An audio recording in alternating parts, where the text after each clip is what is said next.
የወንጀል ድርጊቱ ከተፈጸመ ከ23 ዓመታት በላይ አስቆጥሯል። በጊዜው የወንጀሉ አፈጻጸም ብዙዎችን ያስለቀሰና ያሳዘነ ነበር። የቅጽበትን ውሳኔ ጎጂነት ያሳያልና የተፈጸመውን ገሃዳዊ ትዕይንት ለዛሬ በምልሰት ልናስቃኛችሁ ወደናል። የወሊሶ ባለጋሪና የሕፃናት ልጆቹ እውነተኛ ወንጀል ድርጊትን ትከታተሉ ዘንድ ነው ብለናል። የጋዜጠኛው ማስታወሻ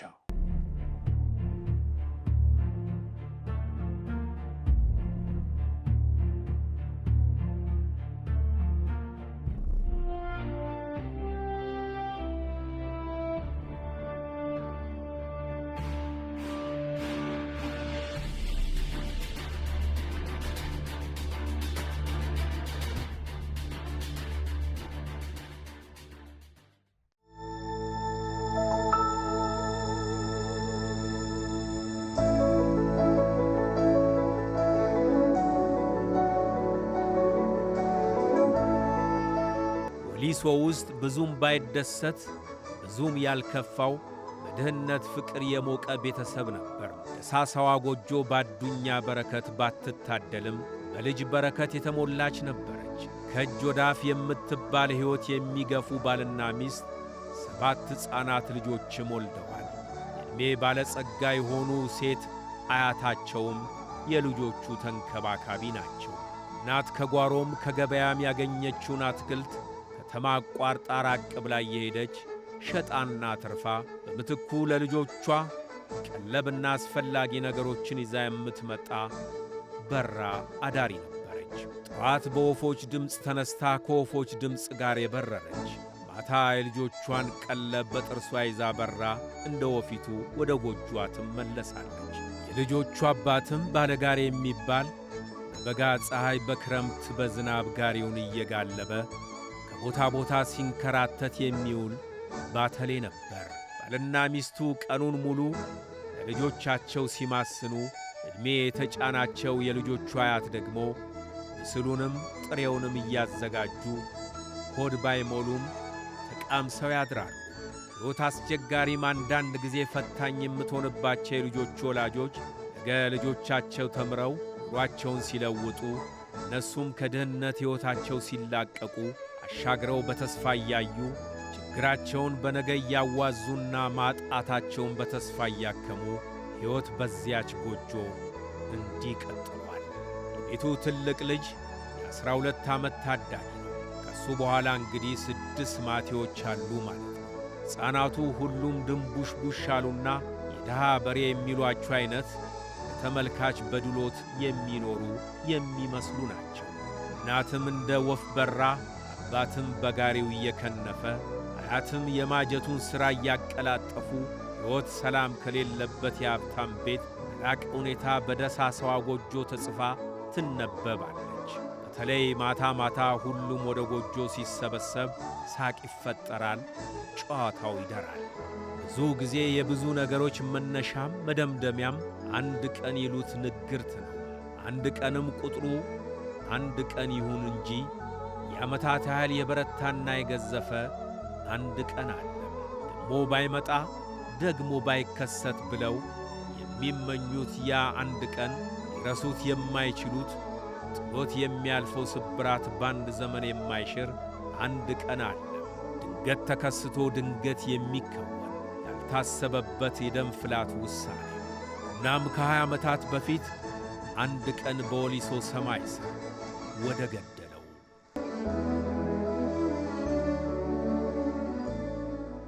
አሮጌው ዓመት አልፎ የመስከረም ፀሐይ መሞቅ ጀምራለች። የማትጠገበው የመስከረም ፀሐይ ፍጥረት ታሞቃለች። በተስፋና በደስታ የወሊሶ ከተማ ነዋሪ የየዕለት ተግባሩን ይከውናል። ወፊቱ የሰባቶች እናት እንደለመደችው የልጆቿን ምግብ ባፏ ነክሳ ለመምጣት ሕፃናቱን በተኙበት ስማ ነጠላዋን ነጥቃ ወደ ገበያ በራለች። ባለጋሪውም ፈረሱን ቼ ብሎ ወደ ከተማ ጋልቧል። ሴት አያታቸውን ቤት ያፈራውን አብስለው አጉርሰው ሕፃናቱን ወደ ትምህርታቸውና ወደ ጨዋታቸው ሸኝተዋል። የመስከረም ፀሐይ ቀኑን ስታሞቁላ ማምሻውን መቀዝቀዝ ጀመረች። ጀንበር ሳታዘቀዝቅ ከብቱም ልጁም ወደ ቤቱ መሰባሰብ ጀምሯል። ባለጋሪው ቀኑን ሙሉ የወሊሶን ጎዳና በጋሪው ሲያርስ ቆይቶ ፈረሶቹን ፈቷል። አንዳንድ ጊዜ እንደሚያደርገው ሮሮ ለማርጠብ ብሎም ከጓደኞቹ ጋር ለመጫወት አንድ ሁለት ብሎ ቤት ከገባ ደቂቃዎች ተቆጥረዋል። ምሽቱ ለንግድ ራቅ ወዳለ ስፍራ ሄዳ አትርፋም በትርፉ የቤቷን ቀዳዳ እንደምትደፍን ያውቃልና ቀድሟት ገብቶ ከልጆቹ ጋር በመጫወት ላይ ነው። ሰውም ከብቱም ወደ ጎጆ ከቷል። ድንገዝገዝ ያለው ምሽት ጠንከር ማለት ጀምሯል። በጨዋታዎች መሃል ልጆቹም አባወራውም በሩን ያያሉ። አያትየው አባወራው መናደዱ ስለገባቸው ለማስረሳት የባጤ ቆጡን ይዘበዝባሉ። ባለጋሪው ግን ልቡ ሚስቱ ጋር ነው። ይሁን እንጂ የልጆቹ እናት ሳትመጣ ደቂቃዎች ወደ ሰዓት ተቀየሩ። ባለጋሪው በፍቅርም በስጋትም በሩን ያያል። ወፊቱ ከዚህ ገዝታ ከዚያ ወስዳ እዚያ ስትሸጡላ የኋላ ኋላ ጓደኞቿ ሲያደርጉት አይታ እኔስ ስለምን አላምርም ብላ እዚያው ገበያ ፀጉሯን ስትሰራ መሸች። ባለጋሪው ባልተለመደ ሁኔታ በማምሻቷ እርር ትክን ማለት ጀምሯል። ለባሏ ማምራና ደምቃ በምሽት የመስከረም ወጋገን መስላ ስትደርስ ባለጋሪው በንዴት ጦፎ ጠበቃት። ባለጋሪው ፀጉሯን ተሰርታለችና እጅግ ተውባለች። ሲያያት የበለጠ በንዴት ረመጥ ነደደም። ወፊቱ የባለቤቷን ፊት ስታይ በድንጋጤ ተብረከረከች። ሕፃናቱም በፍርሃት ክው ብለው የሚሆነውን ሁሉ ያያሉ። የት ነበርሽ? ከማን ጋር ምን ስትሰሪ ነበር? ባለጋሪው በሚያስፈራ ድምፀት ደነፋ። ወፊቱ መልስ ለመስጠት ድፍረት አጣች። ዝምታዋ የበለጠ ስሜቱን አደፈረሰው። ሕፃናቱ የሚገቡበት ጠፍቷቸዋል። አያታቸው ለማረጋጋት ሞከሩ። ባለጋሪው ማንም ሊዳኘው አልቻለም። ለስሜት ቦታ የሰጠው ጊዜ አይዞ ባይ ጋላቢው ይበረታል። የተለኮሰውን የሚያነድ፣ የተረሳውን የሚያስታውስ፣ የቀዘቀዘውን የሚያሞቅ አቀጣጣይ ከሁሉም አቅጣጫ ይወረወራል። ባለጋሪው አባወራ ድንገት እምር ብሎ ይነሳና በዱላ ጭንቅላቷን መጥቶ ወፊቱን ልጆቿ ፊት ይዘረጋታል። የልጆቹ የታፈነ ስቃይ ድምፅ ፈነዳ። ለቅሶና ዋይታ ጎጆዋን ሞላው። ወፊቱ መሬት ላይ ወድቃ ማቃሰት ጀመረች። ለባሏ አምራና ደምቃ እሱን ለማስደሰት የመጣቸው የሰባቶች እናት ሳታስበው በወረደባት ዱላ ወደ ሞት ጎዳና ተቃረበች። በዚህ ያላበቃው አባወራ በስለት ልጆቿ ፊት ወጋጋት። አሰቃቂው ትዕይንት በጭካኔ ተፈጸመ። የልጆቹ የሰቀቀን ለቅሶ የጎጇን ጣሪያ ቀዶ ጎረቤት ተሰማ። በራውላ በራ እንደመጣች ወድቃ እዚያው ሕይወቷ አለፈም። እንደተመኘችው የልጆቿን ዓለም ሳታይ እፎይ ብላ ሳታርፍ የስቃይ ሕይወቷ በስቃይ ተደመደመ። በድህነት ፍቅር የሞቀችው ጎጆ በስቃይ አነባች። የሰማ ሰው ሁሉ አለቀሰ፣ አዘነ። በአንድ ቀን ለዚያውም በሰከንድ ቅጽበት እናት ወደ መቃብር፣ አባት ወደ ወህኒ። ወትሮም ከእናት ከአባታቸው ሌላ ረዳትና አይዟችሁ ባያልነበራቸው 7 ልጆች ወና ቤት ታቅፈው ቀሩ። አቅማቸው የደከመው የልጆቹ አያት ማብሰል እንጂ ሰርቶ መሸመት አይችሉምና ረሃብ ጦሩን ስሎ ጥርሱን አግጦ በጎጇ ውስጥ ጎጆን ሠራም። ነግበኔን አስቦ ሕፃናቱን ያጎርስ የነበረው ግብዝ ከቀናት በኋላ ወደ ቤቱ ተሰበሰበም። ሕፃናቱና አያታቸው ብቻቸውን ቀሩ። የሚላስ የሚቀመስ የቸገራቸው ሕፃናት ነጋ ጠባ አያታቸው ላይ ያለቅሳሉ። አያታቸውም በተሳባ አንጀታቸው አብረዋቸው ያለቅሳሉ።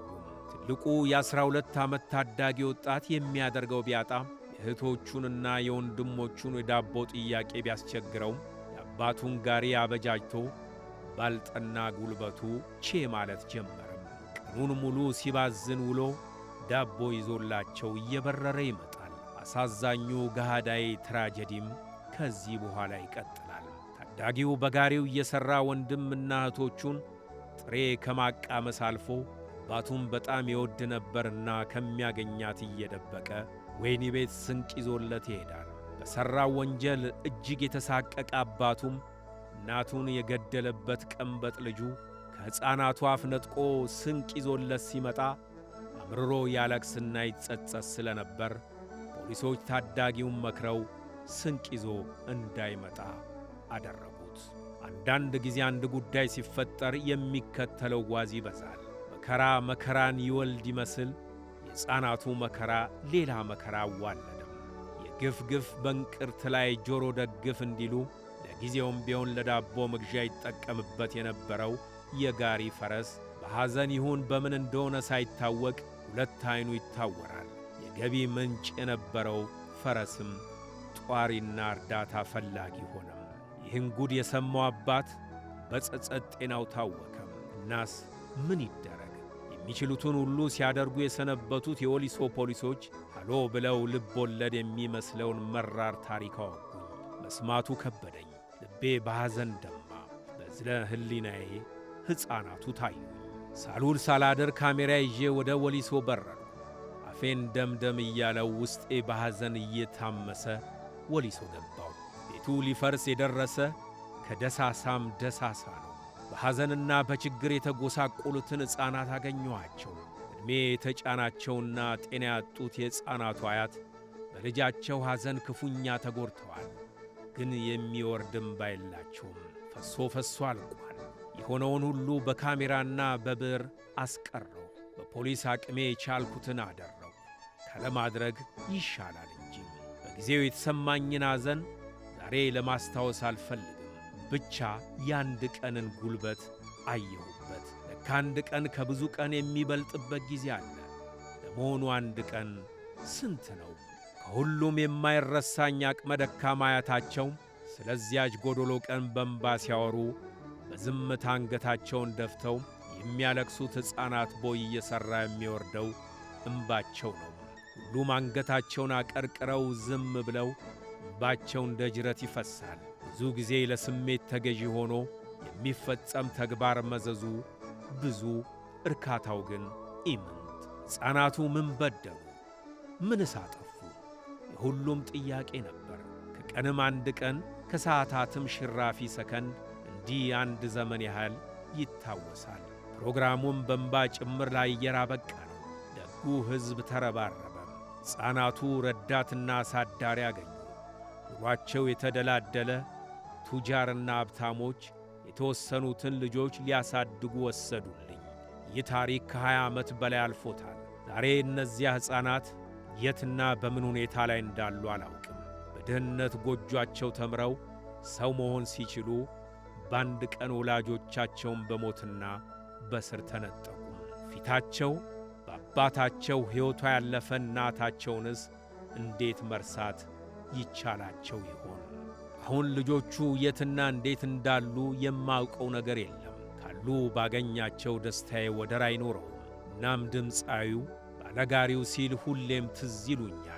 ያያሙሌም በራ ጭራ የምታድረው ወፊቱ ዜማ ያችን እንደ በረረች የቀረችውን የሰባቶች እናት ወፍ ያስታውሰኛል። እርሶስ ምን አሉ? ስለ ሁሉም ነገር ኮሜንት ላይ አስተያየቶን ያስቀምጡልኝ።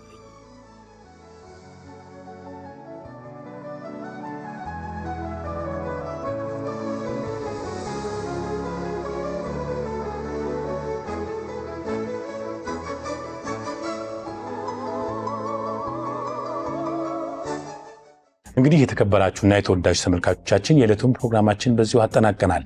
እስከ ሳምንት መልካም ሳምንት እያልን እንሰናበታችኋለን።